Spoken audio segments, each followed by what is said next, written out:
আসসালামু আলাইকুম। আজকে আমরা জানবো একটি ক্যাপাসিটর কিভাবে পরিমাপ করা হয়। খারাপ না ভালো সেটা আমরা একটা মাল্টিমিটার সাহায্যে পরিমাপ করতে পারবো। তো তার জন্য প্রথমে আমরা লাগবে একটা মিটার, যার মাধ্যমে আমরা ক্যাপাসিটর পরিমাপ করতে পারবো। তো আমরা শুরু করছি কিভাবে পরিমাপ করব। প্রথমত মিটারটি অন করে ক্যাপাসিটর মোডে নিব। তো ক্যাপাসিটর মোড দেখা যাচ্ছে আমার ঠিক এই পাশে। এটা হচ্ছে আপনার ক্যাপাসিটর সাইন।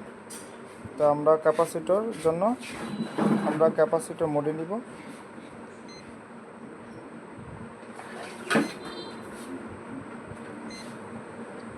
হ্যাঁ, এখন আমাদের ক্যাপাসিটর মোড চলে আসছে।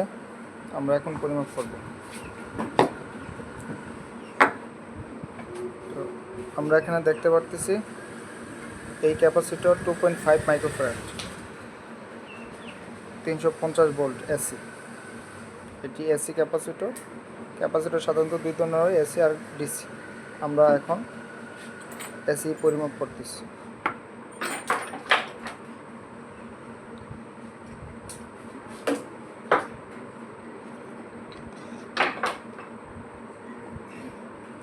কিছুক্ষণ ধরে রাখতে হবে। আমরা মিটার দেখতে পাচ্ছি 1.966 মাইক্রোফ্যারাড। তাহলে আমরা বলতে পারি এই ক্যাপাসিটি দুর্বল, কারণ এটি 2.5 মাইক্রোফ্যারাড হওয়ার কথা। আরটি ক্যাপাসিটর পরিমাপ করে দেখি।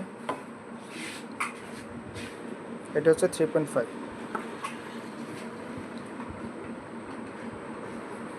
কিছুক্ষণ অপেক্ষা করতে হবে। 3.4 আসছে।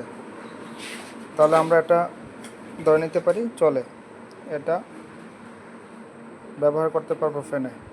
3.5 0.1 জন্য অসুবিধা হবে না। এখন আমরা একটা বড় ক্যাপাসিটর পরিমাপ করে দেখি। আমরা দেখতে পারতেছি 40 মাইক্রোফ্যারাড। এটা বিভিন্ন জায়গায় ব্যবহৃত হয়। বড় মোটর, সাধারণত 2 গড়া মোটর, তারপরে এসি মোটর, এগুলোতে ব্যবহার করা হয়।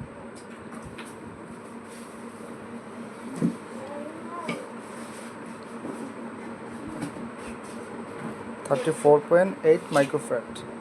তাহলে আমরা এটা দেখতে পারতেছি প্রায় 6 মাইক্রোফ্যারাড কম আছে। তো আমরা যদি এটা ব্যবহার করি তাহলে আমাদের অধিক পরিমাণ অ্যাম্পিয়ার লোড টানবে। তো সেক্ষেত্রে আমরা এটা চেঞ্জ করে দেব। ঠিক এইভাবেই একটি ক্যাপাসিটর খারাপ ভালো বোঝা যায়। আর একটা পরিমাপ করি লাস্ট।